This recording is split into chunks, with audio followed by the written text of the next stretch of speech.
Hello students, आज के topic में हम आपको फिजिक्स में रिफ्रैक्शन यानी अर्थात अपवर्तन के बारे में समझाएंगे।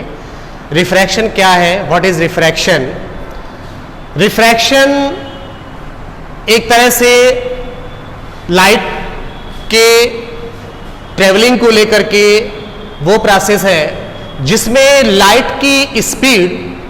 किसी एक मीडियम से दूसरे मीडियम में जाने पर जो चेंज होती है, उसकी स्पीड में जो चेंज होता है वही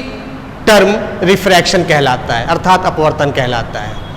माध्यम की बात यहां पर आई है तो माध्यम अर्थात वैसे अगर देखा जाए तो प्रकाश की चाल सामान्यतः निर्वात में या वायु में 3 × 10⁸ मीटर पर सेकेंड होती है, लेकिन माध्यम अगर वायु या निर्वात के अलावा दूसरा माध्यम कोई तरल माध्यम, चाहे वो जल हो या कोई द्रवीय पदार्थ हो, इसके अलावा या फिर कांच हो, ऐसा अपारदर्शी माध्यम जिससे लाइट उस माध्यम से होकर के उसके पार जा सकती हो, तो इस प्रकार से किसी भी प्रकाश की किरण का एक माध्यम से दूसरे माध्यम में जाने पर प्रकाश की गति में जो परिवर्तन होता है या उसकी चाल में जो परिवर्तन होता है, वही परिवर्तन उस प्रकाश की चाल के लिए अपवर्तन की घटना कहलाती है। तो एक तरह से अपवर्तन रिफ्रैक्शन स्पीड ऑफ लाइट पर बेस्ड है कि अगर किसी एक माध्यम से दूसरे माध्यम में प्रकाश की किरण प्रवेश करती है या जाती है तो उसके चाल में या तो अगर माध्यम विरल है तो उसकी चाल बढ़ेगी, अगर माध्यम सघन है तो उसकी चाल कम होगी, और यही घटना प्रकाश का अपवर्तन कहलाती है। यह हुआ रिफ्रैक्शन। अब इसमें हम एक आपको एग्जाम्पल के रूप में दो माध्यम के रूप में ले रहे हैं, एयर और ग्लास। अगर प्रकाश की कोई किरण सपोज एयर से आती हुई, ये जो हमारा सरफेस है, ये ग्लास सरफेस है, इस थोड़ा सा ये डेंसर मीडियम है, इसको हम डेंसर मीडियम के रूप में जानेंगे, और ये हमारा रेरर मीडियम है अर्थात विरल माध्यम है। तो जब प्रकाश की किरण एयर से ग्लास में प्रवेश करेगी तो यह किरण सीधी ना जा करके थोड़ा सा बेंट हो जाएगी, अर्थात अगर हम इस पॉइंट पर एक नॉर्मल ड्रॉ करें तो इस नॉर्मल के ड्रॉ करने पर जो यह आपकी जो ये रे है जिसको हम इंसिडेंट रे बोलते हैं, यह रे इस मीडियम में ग्लास अर्थात डेंसर मीडियम में यह जो है नॉर्मल की तरफ बेंट हो जाएगी, झुक जाएगी। जब माध्यम रेरर से डेंसर होगा तब रिफ्रैक्शन की घटना इस प्रकार होगी। इसी क्रम में अगर हम इसी को चेंज कर दें, सपोज पहला माध्यम अगर हम ग्लास ले लें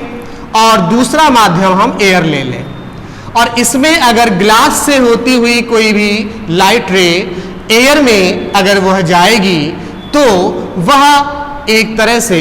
थोड़ा सा इसका पाथ, चूंकि ये रेरर मीडियम है तो यह थोड़ा सा, अगर हम इस पॉइंट पर नॉर्मल ड्रा करते हैं पॉइंट ऑफ इंसिडेंस पे, तो हम देखते हैं कि ये नॉर्मल से दूर हट जाती है। तो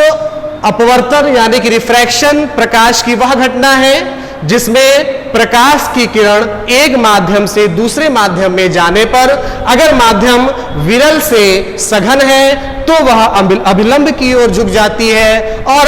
अगर माध्यम सघन से विरल है अर्थात डेंसर से रेरर है तो वह अभिलंब से दूर हट जाती है। यही घटना प्रकाश का अपवर्तन कहलाती है। यह रहा प्रकाश का अपवर्तन। रिफ्रैक्शन के बाद अब हम आते हैं उसके नियम पर कि रिफ्रैक्शन की जो घटना है वह किन नियमों पर आधारित है। तो लॉज ऑफ रिफ्रैक्शन अर्थात अपवर्तन के क्या नियम हैं। जिस प्रकार से मैंने लॉज ऑफ रिफ्लेक्शन में 2 नियम आपको बताए थे, उसी प्रकार से इसमें भी 2 नियम हैं, जिसमें से पहला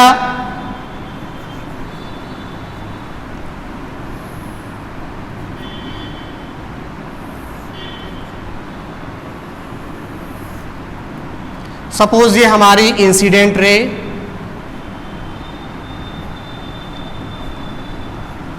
ए बी है, इसको हम इंसिडेंट रे के रूप में अर्थात आपतित किरण, और ये जो हमारी रे बी सी है यह हमारी रिफ्रैक्टेड रे है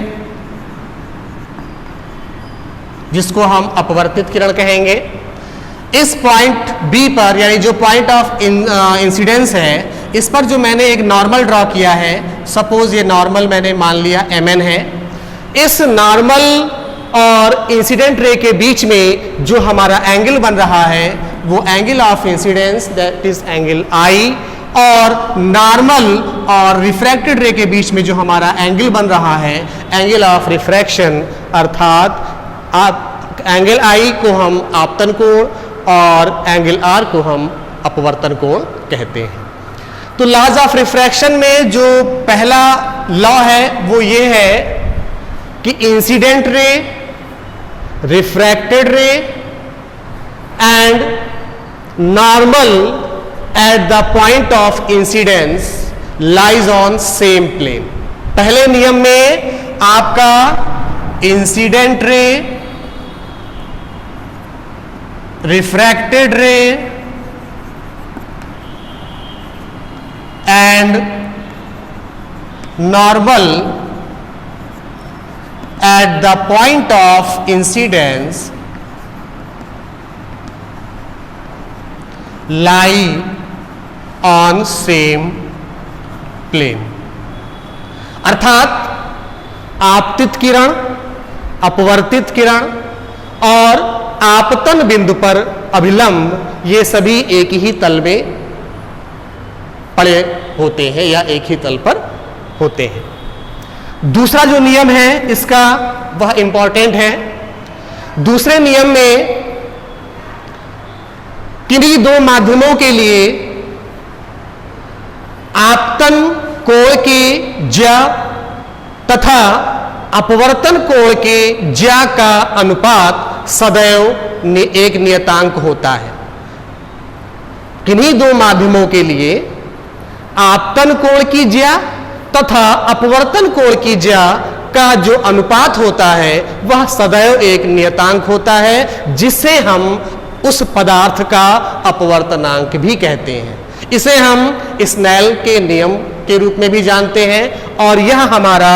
जो फार्मूले के रूप में होता है sine I upon sine R, जो कि हम म्यू के रूप में या फिर हम n के रूप में या हम इसको एज अ कांस्टेंट के रूप में जानते हैं। ये हमारा एक जो रूल है, नियम है, इसी को हम स्नेल्स लॉ भी कहते हैं। तो अपवर्तन के जो दो नियम हैं इसको मैं फिर से एक बार रिमाइंड करा दे रहा हूं कि किन्हीं दो माध्यमों में अगर पहला माध्यम विरल है और दूसरा सघन है, उस स्थिति में, या पहला सघन दूसरा विरल हो, दोनों ही स्थितियों में आपका जो आपतित किरण है और जो अपवर्तित किरण है,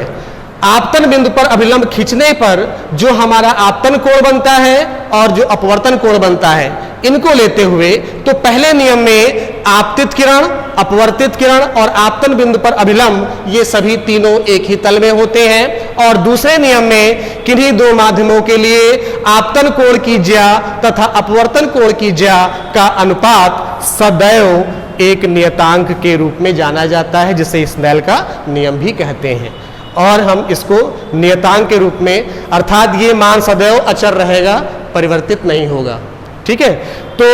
इन दोनों नियमों को सम्मिलित रूप से लिखने पर ही हम लॉज ऑफ रिफ्रैक्शन के बारे में हम इसको समझ सकते हैं। और परिभाषा के रूप में अगर रिफ्रैक्शन की बात आएगी तो जो मैंने पहले बताया है उस पर आपको लिखना होगा, और अगर लॉज ऑफ रिफ्रैक्शन की बात आती है तो आपको इन दोनों नियमों का उल्लेख करना होगा।